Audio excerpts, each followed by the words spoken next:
সাদিয়া এই যে নাও দেখো কি কি আনছি তোমাদের কি জন্য। নিয়ে আসছো তুমি এতগুলা?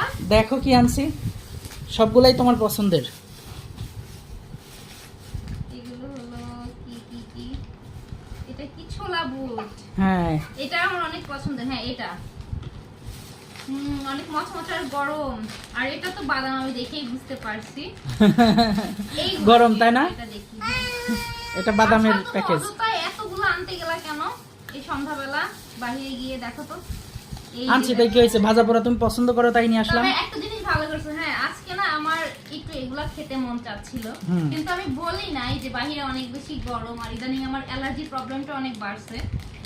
আর আমার পছন্দের ক্রাঞ্চি আইসক্রিম, থ্যাংক ইউ তোমাকে। তুমি গেলা না এই জন্য আমি নিয়ে আসলাম। আমার স্বামীটা কত কেয়ারিং তাই না, না বলতেই হাজির সবকিছু চোখের সামনে, তাই না বাবা? তোমার বাবাকে থ্যাঙ্কস দাও তো, বলো যে থ্যাঙ্কস পাপা, বলো গুড।